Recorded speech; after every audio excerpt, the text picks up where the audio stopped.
मंडळी, स्वागत आहे तुमचं आपल्या यूट्यूब चॅनल कोकण कला मंच. मी महेश अडसोळे आणि तुमचं स्वागत आहे एका नवीन ब्लॉगमध्ये. आज ब्लॉग बनवायचं कारण असं की आपण चाललोय आपल्या कामावरती. बांद्याला एक आपलं कन्स्ट्रक्शनचं घराचं काम चालू आहे, तिकडे म्हटलं जाऊया. जाता जाता आता काय कामातून जरा पावसामुळे विश्रांती आराम भेटलाय तर ब्लॉग बनवूया. बरेच दिवस कामात व्यस्त असल्यामुळे, सीझन असल्यामुळे वेळ भेटला नव्हता ब्लॉग वगैरे बनवायला. आता थोडीशी आराम भेटलाय तर म्हटलं ब्लॉग बनवूया. काय विषय भेटत नव्हता, म्हटलं जाता जाता साईडवरचाच आपला एक ब्लॉग बनवूया. अशा प्रकारचं घर आहे, RCC घर आहे, लोड बेडिंग घर आहे. किती मजले आहे, काय प्लॅन वगैरे सगळं दाखवूया ब्लॉगमध्ये. पूर्ण बघी राहू व्हिडिओमध्ये, दाखवूया तुम्हाला कशा पद्धतीचं घर आहे, काय आहे ते. आता आहे झारापमध्ये, ऑन दी वे आहे, जातोय. पाहूया, व्हिडिओ पूर्ण पहा. सबस्क्राईब केला नसेल तर सबस्क्राईब करून घ्या आणि व्हिडिओ आवडला तर लाईक, शेअर, कमेंट नक्की करा. मंडळी, आपण आता पोचलो आहे वाफोलीमध्ये. वाफोली रोडला आहे. काही 5-10 मिनिटात पोचू आता साईडवर. माझ्यासोबत मित्रसुद्धा आहे, सत्यवान गिरजे. व्यस्त आहे गाडी चालवण्यामध्ये. रस्ता जरा खराब भेटला आहे, पाऊस अजिबात नाही.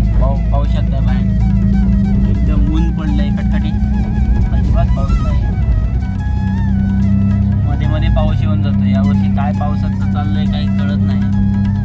सुरुवातीला लागला, मासे पण नाही, खेकडे पण नाही. जाऊन फिरून येतोय फक्त खेकड्यांसाठी.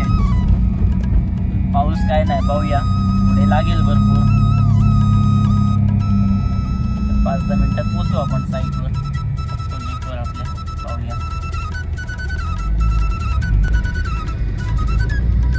एक गणेश मंदिर लागतं आपल्याला जाता जाता. सुंदर गणेश मंदिर आहे.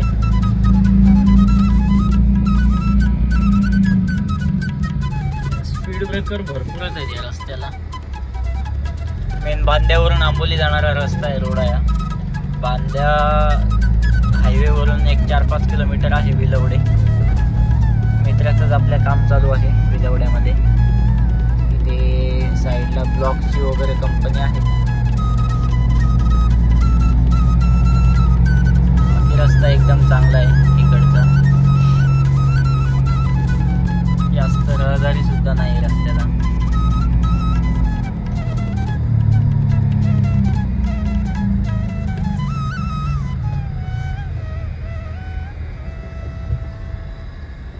मंडळी, फायनली पोचलो आपण साईटवर. विलवडे मराठी शाळा इथे समोर दिसते आपल्याला. स्पीड ब्रेकर आहेत मोठे मोठे. शाळा असल्यामुळे स्पीड ब्रेकर पाहिजे सुद्धा. ही आहे शाळा विलवडीची. एक स्पीड ब्रेकर आहे. आपला वॉचमन बसला इकडे आणि इकडे आपलं काम आहे चालू. चला लेफ्ट मारू, लेफ्ट. हे बघा आपलं काम चालू आहे. टाकी काय करते का?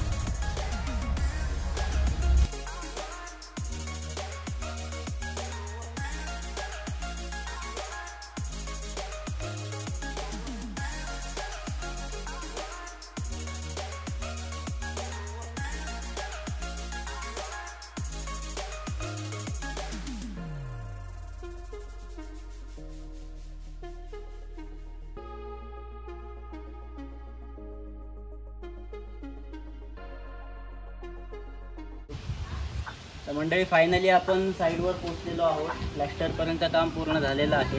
टाईल्सचं वगैरे काम आता चालू करायचं आहे. वरती छप्पर पण करायचं आहे. प्लॅस्टरपर्यंत पूर्ण झालेलं आहे. तर पाहूया आपण आता. RCC काम आहे, जवळजवळ 1600 स्क्वेअर फीटचं काम आहे टोटल. आणि वरती वगैरे पूर्ण पॅरापेट वॉल वगैरे सगळं कंप्लीट झालेलं आहे. आता फक्त पुढे आपल्याला टाईल्सपासून सगळं करायचं आहे. तर मंडळी, बाहेरून बघू शकताय एकदम जबरदस्त लुक आहे त्याचा. ग्रू वगैरे मारल्यामुळे एकदम बंगलो लुक आलेला आहे त्याला. समोरून तर एकदम भारीच वाटतोय. आपले मित्र आहेत विलवड्याचे, इंजिनियर्स आहेत, महादेव दळवी. त्यांच्यासाठी केलेला हा प्रोजेक्ट आहे बांदा विलवड्यामध्ये. अतिशय सुंदर झालेलं आहे काम. प्लॅनिंग डिझायनिंग वगैरे स्वतः मंगलमूर्ती कन्स्ट्रक्शन म्हणजे आम्हीच केलेलं आहे. हे या बाजूला इकडे पार्किंग आहे, प्रशस्त असं पार्किंग आहे मोठं. 4 व्हीलर 2 व्हीलर वगैरे एका टायमाला राहू शकतात. त्यानंतर हा इथे वरांडा आहे. वरांडासुद्धा व्यवस्थित आहे कारण पुढे अंगण म्हणजे कोकणातलं खळं केलेलं आहे, यालासुद्धा छप्पर येईल. त्यामुळे मोठं असं काय वरांड्याची आवश्यकता नव्हती. इथे समोर ढोलपुरी वगैरे लावायचे आहेत. दरवाजा वगैरे सगळं लावल्यावर एक चांगला लुक येईल त्याला. पायऱ्यासुद्धा पाहू शकताय, पूर्ण अप टू लेंथ पायऱ्या घेतलेल्या आहेत. त्यामुळे त्याला अजून चांगला लुक येईल. आता एवढं काही चांगलं दिसत नाही, पण ज्यावेळी आपण त्याला ग्रॅनाइट्स वगैरे लावू त्यावेळी एकदम छान लुक येईल. आणि समोरचे जे आपण ग्रू मारतो त्या ग्रूमुळे अतिशय सुंदर लुक आलेला आहे. वरतीसुद्धा पॅरापेट वॉलला आपण जे कोपिंग म्हणतो त्याला डबल चिरा लावून अशा प्रकारचं कोपिंग केलेलं आहे. त्यामुळे लुक चांगला आलेला आहे. हे साईडच्या पट्ट्यासुद्धा तर म्हणजे या छोट्या छोट्या गोष्टी अतिशय चांगला लुक देऊन जातात. हे सुद्धा इथे जो ड्रॉप स्लॅब आहे वरांड्याला 8 फुटावर घातलेला स्लॅब आहे, त्याला सुद्धा हे स्लॅबमुळे RCC मध्येच आपण त्याला स्टेप दिलेले आहे. त्यामुळे सुद्धा एक लुक चांगल्या प्रकारचा येऊन जातो. फ्रंट कॉलमला सुद्धा ग्रू केलेले आहे, त्यामुळे सुद्धा एक चांगला लुक येतो. तर बाहेरून व्यवस्थित छान दिसतंय. तर आता आतमध्ये जाऊन आपण प्लॅन वगैरे बघूया कसा आहे घराचा. कारण आपण बघितलं, आता आतमध्ये जाऊन प्लॅन वगैरे पाहूया. चला, हा मेन एंट्रन्स आहे घराचा. इथे मोठं 4 फुटाचं मेन डोअर येईल. डोअर लावल्यानंतर अजून लुक येईल चांगला. मेन वरांड्यातून आपण आतमध्ये आल्यावर हॉलमध्ये येऊ. हा हॉल आहे, एकदम सुटसुटीत असा 15 फूट बाय 13 फूटचा हॉल आहे आणि एकदम टिपिकल हॉल आहे. हॉलला इकडे जातो. हॉलला इकडे एक विंडो आहे मोठी, फ्रंट साईडला एक विंडो आहे. त्यामुळे व्हेंटिलेशनचा पण प्रॉब्लेम नाही आहे. हवा लाईट वगैरे सगळं व्यवस्थित येईल. मेन एंट्री केल्यानंतर आपल्याला डाव्या बाजूला वास्तुशास्त्राप्रमाणे देवखोली म्हणजे पूजा रूम भेटेल. इकडे पूजा रूम जास्त मोठी केलेली नाही, गणपती वगैरे छोटा असतो. त्यामुळे जेवढी पाहिजे तेवढी 6 बाय 6ची देवखोली आहे, 6 बाय 6.5ची पूजा रूम आहे. तर तिथून देवखोलीतून सरळ हॉलमध्ये उभे राहिल्यानंतर डाव्या बाजूला आपल्याला किचन आणि डायनिंग भेटेल. इकडे आल्यावर हे किचन आहे बघा. हे किचन आहे. किचनला सुद्धा 2 विंडोज आहेत, त्यामुळे व्हेंटिलेशनचा लाईटचा प्रॉब्लेम नाही. इकडे साईडला बाहेर पडण्यासाठी किचनमधून एक डोअर दिलेला आहे. आणि या बाजूला एक छोटीशी पडवी आहे. ही छोटीशी पडवी आहे, त्यामुळे तिथून बाहेर पडायला एक छान असा डोअर दिलेला आहे. हे इकडे आपण डायनिंग केलेलं आहे. किचन आणि हॉलमधून त्याला प्रॉपर ॲक्सेस मिळेल असं डायनिंग आहे.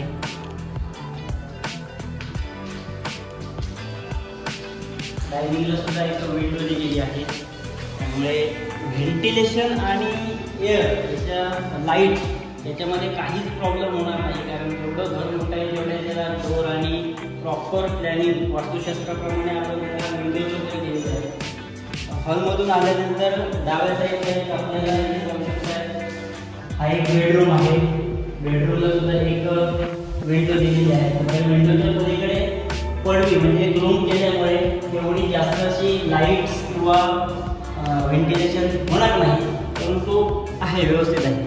ह्याच बेडरूमच्या समोर आपल्याला जिना आहे. जिन्यावरून वर जाण्यासाठी पाहू शकता. जिन्याचं वरचं छप्पर केलेलं नाही आहे. छप्पर न केल्यामुळे याचं प्लॅस्टर मागे ठेवलेलं आहे, कारण आता पावसाळा चालू झाला आहे. कोकणातला पाऊस एकदम मोठा असतो पाऊस, त्यामुळे याचं प्लॅस्टर वरचं छप्पर झाल्याच्या नंतर आपण याला प्लॅस्टर करणार आहोत. तर हा एक भाग पाठीमागे राहिलेला आहे, त्यामुळे थोडीशी इथे घाण वगैरे दिसते. त्यानंतर पुढे आल्यानंतर अजून एक बेडरूम आहे इथे. हा सुद्धा एक 12 बाय 13चा एक बेडरूम आहे, प्रॉपर आहे. त्याला सुद्धा व्हेंटिलेशन आणि लाईटसाठी 2 खिडक्या दिलेल्या आहेत. एक मोठी मेन खिडकी डोर आणि एक छोटी खिडकी, अशा 2 खिडक्या दिलेल्या आहेत. त्यामुळे व्हेंटिलेशन आता सुद्धा पाहू शकताय. बाहेर पाऊस भरला आहे, काळोख आहे, तरी पण आतमध्ये व्यवस्थित लाईट म्हणा, उजेड म्हणा किंवा हवा व्यवस्थित आहे, काही प्रॉब्लेम नाही आहे.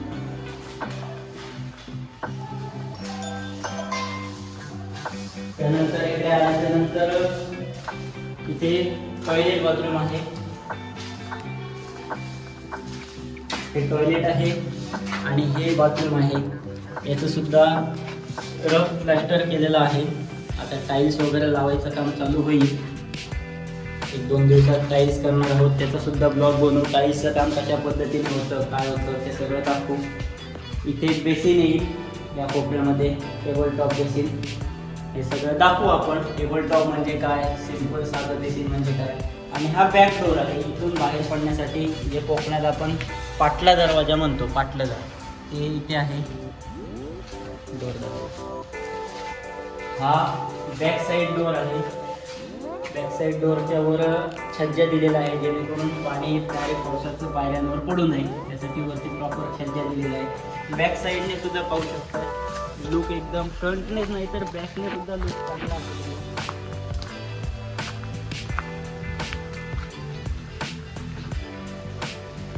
खिडक्यांना बॉक्स वगैरे केलेले आहेत, कारण कोकणातला पाऊस एकदम मुसळधार आणि चारी बाजूने पाऊस असतो, त्यामुळे बॉक्स वगैरे प्रॉपर केलेले आहेत. पाण्याचं वगैरे काही प्रॉब्लेम येऊ नये. हे इकडे पार्किंग आहे बघा, इकडे पार्किंगच्या साईडला सुद्धा बॉक्स वगैरे. लुक एकदम चांगलाच आहे, त्याचा प्रॉब्लेमच नाही. तर खाली आपण बघितलं मंडळी, जरा वरती एक फेरी मारून होऊया, वरती नजर टाकूया.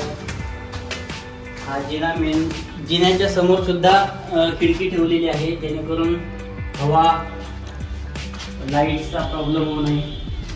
आणि वरती पण पुढे इन फ्युचर प्लॅनिंग आहे त्यांचं काम करण्यासाठी, त्यामुळे इथे पण जिन्यासाठी आपण बार सोडलेले आहेत. वरती ज्यावेळी सेकंड फ्लोअर फर्स्ट फ्लोअर बांधतील त्यावेळी जिन्यासाठी इथे चाल दिलेली आहे. वरती पूर्ण छप्पर करायचं आहे टेरेसला. हा डोर आहे. आता आपण आलोय मंडळी टेरेसवर, आणि टेरेसवर पण पाहू शकता चारी बाजूने पॅरापेट वॉल वगैरे केलेली आहे. आणि हे पूर्ण छप्पर करायचं आहे. 2-3 दिवसात छपराला सुद्धा सुरुवात होईल, छप्परचं पण काम होईल. आणि त्यानंतर मग आपण हे जे प्लॅस्टर राहिलंय, जिना टोपी, स्टेअरकेस टोपीचं प्लॅस्टर राहिलंय, ते आतून बाहेरून करणार आहोत. इकडे सुद्धा एक नजर मारा. हे ड्रॉप स्लॅब जो आहे त्याला सुद्धा एकदम व्यवस्थित प्रॉपर केलेला आहे. तिथे फॅब्रिकेशन करायचं आहे आपल्याला.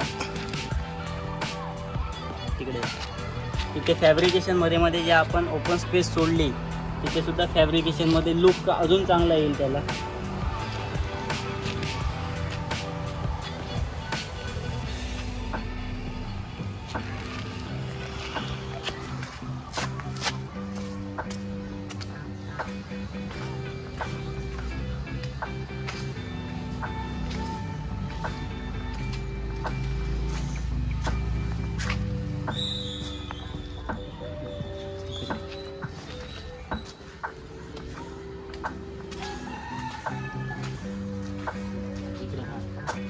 तर हा होता मंडळी आपला बांद्याचा विलवड्याचा प्रोजेक्ट. अजून कांबळेवेरला सुद्धा आपलं काम चालू आहे. रांगणार तुळसुली आपण मागच्या ब्लॉगमध्ये, पहिल्याच ब्लॉगमध्ये बघितलं. कोल्हापूरला आपण गेलो टाईल्स आणायला. रांगणार तुळसुली साईडला टाईल्सचं पण काम चालू आहे. तिकडे सुद्धा कधीतरी ब्लॉग बनवू, काम काय चालू आहे, कितपत आलं आहे ते सुद्धा दाखवू तुम्हाला.